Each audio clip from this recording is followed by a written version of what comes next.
নমস্কার। ভবিষ্যতে কিশোর কবি সুকান্ত ভট্টাচার্য। স্বাধীন হবে ভারতবর্ষ, থাকবে না বন্ধন, আমরা সবাই স্বরাজ্যে হবরে ইন্ধন। বুকের রক্ত দিব ঢালি স্বাধীনতারে, রক্তপণে মুক্তি দেব ভারত মাতারে। মূর্খ যারা, অজ্ঞ যারা, যে জন বঞ্চিত, তাদের তরে মুক্তি সুধা করব সঞ্চিত।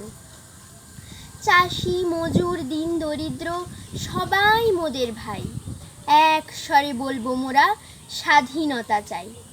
থাকবে না কো মতভেদ আর মিথ্যা সম্প্রদায়, ছিন্ন হবে ভেদের গ্রন্থি কঠিন প্রতিজ্ঞায়।